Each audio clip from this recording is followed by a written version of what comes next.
Welcome back to Perspectives here on Arise News. Without further ado, we are moving on to focus on our second subject matter, which has a lot to do with the impact of returnees, effectively the reverse version of the popular Japa syndrome. And for that discussion, we are now being joined here by first, Demi Samande, who has been in the high-end furniture manufacturing industry for over 15 years, with ventures across UK and Nigeria. As the CEO of Majors Holdings, Demi has shown exceptional prowess in both the practical and conceptual realms of design, specializing in blending traditional craftsmanship with contemporary aesthetics. With an architectural background from London Metropolitan University, Demi's expertise extends to designing innovative spaces.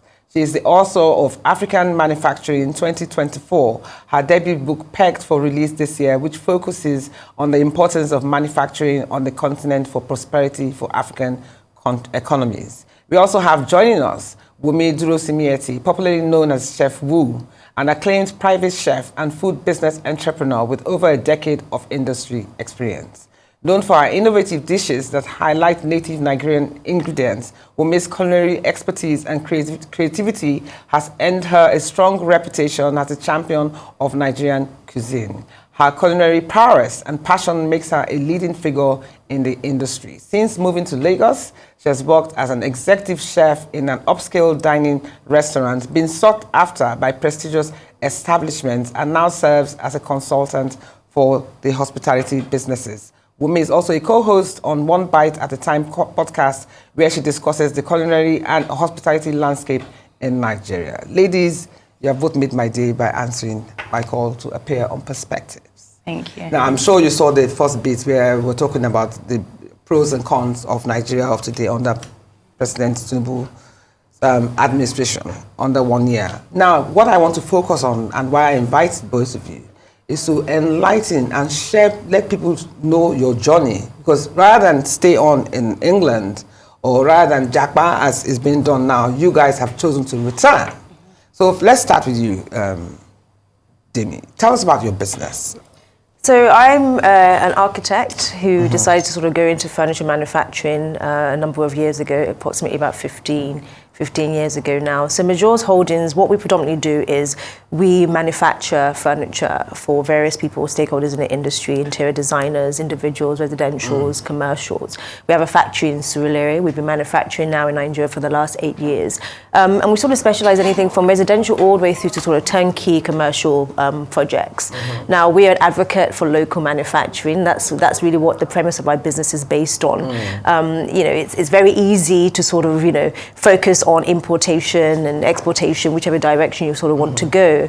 But we're really about local manufacturing. How do we create excellence within Nigeria, locally, using our local talent and possibly exploring it to export it to the rest of the world? You killed two birds with one stone. Not only have you focused on manufacturing locally, you have actually taught artisans how to also harness their craft. But what kind of challenges have you faced?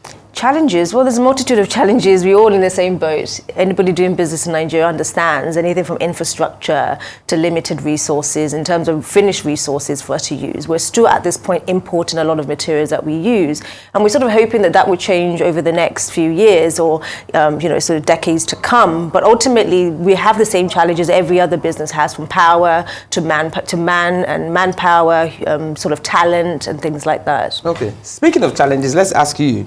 Because in your case, for instance, you are into culinary service and what have you. Yes. The ingredients, because you just saw what we were showing earlier on, about how I think a basket of tomatoes that used to be 50,000 is now what, 150,000? So having been able to maintain quality control in terms of expenses and cost of production? I think for me, my main focus has been, I think everybody's kind of aware we're in the same boat. So being able to communicate that with my clientele. And just kind of looking for other ways to ensure that I can uphold the quality I have. So really focusing on local ingredients and local produce is like the main one. So I try to shy away from using imported produce in anything I'm doing, just to ensure that at least my services can still be affordable.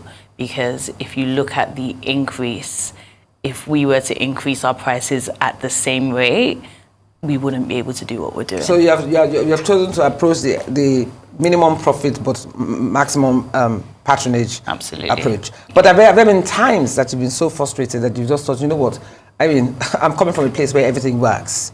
Why am I really here? Why don't I just down tools and go back to a place where everything works like clockwork? Has that crossed your mind at any time? It has, but when I decided to move, I was always of the school of thought that you have to pick your poison. So the same way we sit here and we discuss the challenges we have in Nigeria, we have those challenges anywhere else you'd be in the world.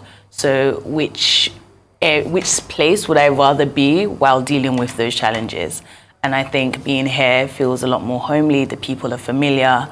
I don't feel like there are invisible constraints on the kind of things I'm trying to do. So this is the poison that I'm choosing, basically. Okay, that's interesting. Now, speaking of choosing the right poison, I want to ask you, Demi, do you also feel that if you had been abroad, that you would have reached like a glass ceiling where you wouldn't have been able to, shatter it and grow past where you want to be at? I don't think anybody in my line of business would have the mentality that there's even a glass ceiling. We want to think on the positive side that whatever we set our minds to do, yes, there will be challenges along the way. Your goal is to shatter wherever those glasses are whenever you sort of see them. But just like Wunmi was saying, like every environment has its own set of challenges. Nigeria is not this crazy place where it's void of progress like everywhere else. I'm under no illusion of the West. I've traveled the world. I've lived in England to India, pretty much been everywhere. Everybody has their challenges. And I think sometimes we like to romanticize the West and everywhere else and think that Nigeria is the only place where things are difficult. The challenges are very different, but they're challenges nonetheless. So I think, just like when we said, it's about picking your poison, picking your fight, and understanding that wherever you are, the only consistent thing there is yourself, right? Okay. So it starts with self. That's a good one. But I also want to ask, and this obviously falls for both of you. There's a thing about Nigerian people. So our warmth, our hospitality, our never say die attitude. So did that play a role when you made your decision to come back to Nigeria? And what are the benefits that you've found so far since you chose this path, since you decided to come back to Nigeria? It's very, very interesting. Nigerians are incredibly special people. I think we can all agree that, right? We have a tenacity and a fight, regardless of what challenges come along the way, that is very unique to us. And I think it's one of the things that allows us to keep facing challenges, regardless of where they are, wherever we are. We could be anywhere in the world. You find Nigerians will keep pushing. But I do feel that in me deciding to come here, I did recognize something, because I've never lived in Nigeria. My journey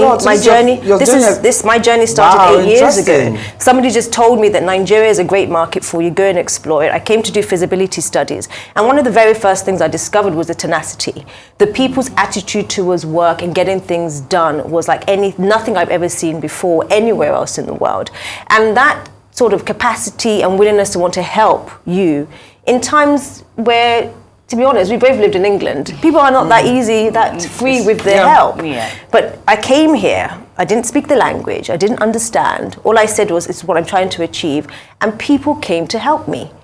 Now, that came with its own peculiar challenges too. Yeah. But I think if you come with the attitude of, I want to serve, and I want to meet people where they are, Nigerians will definitely meet you where you are. And yes, you're absolutely right. It did play a role in me deciding that this is going to be something I'm going to stick to. Oh, that's very interesting. What do you have to... I just think that for me, it's very much a thing of knowing your vision and sticking with it. So when you are sure of what your bigger picture is, making the decision and sticking with it, I believe, is just a lot easier. And that, for me, has been the major thing. So in times when you actually sort of throw it in the towel, these are the kind of things that made you, the strong pull is what made you think, you know what, it's still worth it at the end of the day. Because for me, especially in what I do, I know that outside of Nigeria, I can't feed into what my bigger picture is, which is, understanding the ingredients we have and how versatile they are and how much we can get from them. I don't have access to those ingredients anywhere else in the world. So I just constantly have to remind myself that me being here is part of the bigger picture, and that is literally the greatest pull for me personally. Okay, have you been able to broaden your clientele, for instance? Have Have you been able to broaden your clientele based on people that you have met, apart from social media, PR, and what have you, based on word of mouth? Has this also helped? Oh, okay. Yes. For me personally, I'm very, very intentional about building my social capital, right? I came here with nobody. I didn't know anyone. My parents live in England. My siblings live in England. Oh, so you're the only one here? Oh, I came by myself. I just literally booked a flight. Good handshake. Well done. Thank you. That's a brave I jumped on a move. flight. I came and I was ready to learn. But how did your parents feel when you said you were coming to They Nigeria? tried their best to talk me out of it. My siblings cried. My mother was worried. The first 6 months I was here, she came probably 3 times to check up on me. Are you to serious? ensure that somebody didn't bundle me in a bag somewhere, because she said that the moment I open my mouth, it's going to be problematic. And she was worried because I had never lived here. But I felt that I had a pull. Something was telling me I needed to do something big. Wow. And Nigeria offered me that, right? Yeah. So I think this idea of, sort of coming into this environment and feeling like so overwhelmed, that's part of it, right? Anytime you try something new, you're always going to be overwhelmed. But there was a grace that sort of kept me. So even being here and being by myself, I understand that I have to build relationships, Yes. right? So I'm very, very And intentional. social currency is very strong in Nigeria. Oh, it's very, Yeah. very Very strong. strong. You Very walk into a room, you have to walk in there like you will belong there. Yeah. Whether that's the guys who are your sort of, artisans, or the guys who are at the top of politics. You walk in and you make yourself heard, and you let them know what the big vision is, what it is you're trying to accomplish, and you don't be scared to be asked for the help. Can you help me? I don't think there's ever been a time in Nigeria or anywhere else that I've been that I've asked for help and somebody hasn't stepped forward. So you have to be willing to go about and build those relationships. I would definitely say the main reason why I'm still here 8 years later is because of my relationships. Oh, that's brilliant. That's also, that's good to know. I think what makes yours more poignant is the fact that you had never been to Nigeria before. Well, I'd been to Nigeria as But probably you've never as a lived child. in The Nigeria first time before. I came to Nigeria, I was 14 years old. My mother put us on a flight and said, "You're too English, go and learn your culture." And we hated it. It was terrible. How long were you here for? How long were you Maybe about 3 or 4 weeks or something like Okay. that. It wasn't a nice experience. But as you sort of grow and you get more exposed, you start learning that there's a lot that you don't know. So returning in 2016, I literally came with the mind's eye to learn and to see the parts that only adults can see. That's very interesting. But with your story similar. My story, slightly. So I was sent to school in Nigeria. So similar to her, they put me on a flight, they sent me to school. I went to school here for 3 years, but I'd never lived in Nigeria. So that was the first time. I think I was 12, 11.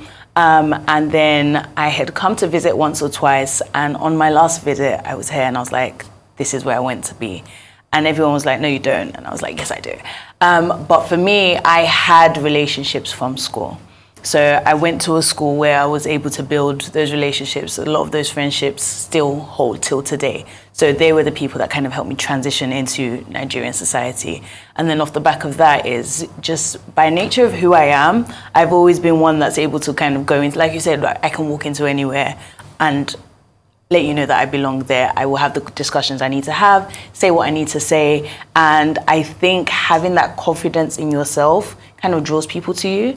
And that's where it then allows you to build the right kind of relationships. And sometimes by way of that, you build the wrong relationships, but also knowing the relationships that work and that don't, and knowing how to navigate that. Because like she said, your social capital is very important here. Even sitting with you today, it's those kind of relationships that I've built since coming here that's allowed me to be here today. Okay, but if you for those who are listening on to you now and by the way, your stories are very encouraging, because that means there's plenty of promise in this land, and we've always known that. It's just for you to tap into the right areas or the right resources to make this available to you. So for people who are thinking of coming to Nigeria, I mean, you've painted a very nice rosy picture. What are the obstacles, what are the major challenges that they have to be aware of and be prepared for before they take that plunge? Like weighing out your options. So knowing what it is you're coming to do. So someone like me, I moved here with a child. So there was a whole avenue of like family being a bit worried for her. And if anything, she transitioned in a lot easier than I did. So just weighing out your options, knowing what moving to a country and what you're trying to do, what that looks like financially, emotionally, physically, weigh it all, like, and be honest when you're doing it. Don't do it from this idealistic point of view. Do it from a very realistic and honest point of view and weigh it out. And then once you've done that, if you want to speak to people about that, do, but also be conscious of the people you're speaking to, because a lot of people will be like, no, don't do it. Or they will kind of sway you in whatever based on their perspectives. And it's important that the final decision you do make is based on your ultimate desire. And that's the advice I would give.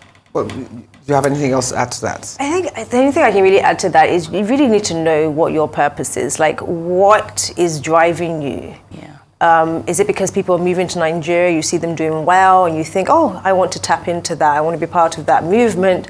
Or is it really in alignment with what your bigger goal is, right? Nigeria, for me, works with where I'm going. I know what the end goal is. I know what the game I'm playing is. I understand what I'm trying to do, what's my purpose, and I'm aligning with that. Nigeria may not be for you. And I think it really just starts with a clear vision or a clear picture of what that looks like for you, right? Because I think it's very easy to get drawn into the bandwagon of, yes, Africa, Africa. And I'm absolutely, an advocate for people coming home to bring their knowledge, bring their sort of, their insights and bring their skills to Africa, because the truth of the matter is we need it. We need it desperately. Yeah. But again, wherever you go, you need to find alignment. And if you're off kilter, it will be a struggle for you here, because Nigeria is not your mate. It's not your mate. It's not anybody's so you mate. will find yourself being pulled from left, right, and center if you are not clear and focused and very, very focused and very intentional about tapping into those people who will hold you accountable in those moments at the midnight where you're worried about paying bills or where this next opportunity is coming from. One obstacle generator, one from the generator, all types of things. So you have to be, I think the mindset ultimately is what I'll say to people, work on that first.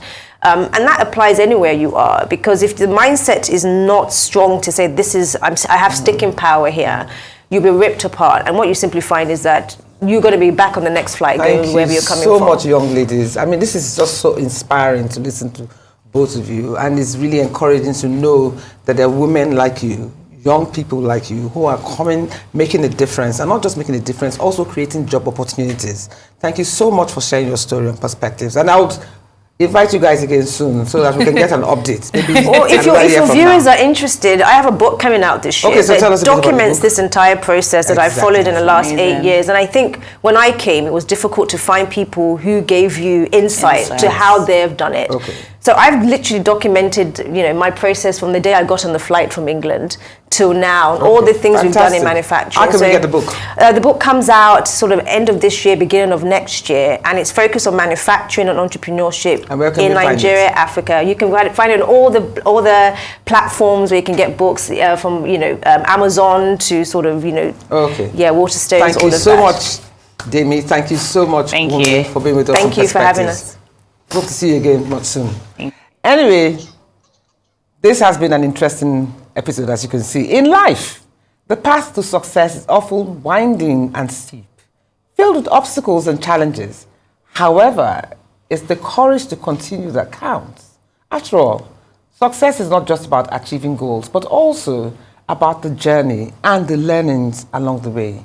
It's about the resilience to bounce back from failures and the determination to keep going despite the odds. To realize your dreams is essential to cultivate a mindset of positivity and resilience, regardless of the obstacles life places in your way. And as I always say, remember, life is a learning curve. That's all we have time for today. You've been watching Perspectives here on Arise News with me, Durosinmi. Do have a wonderful week and see you next week.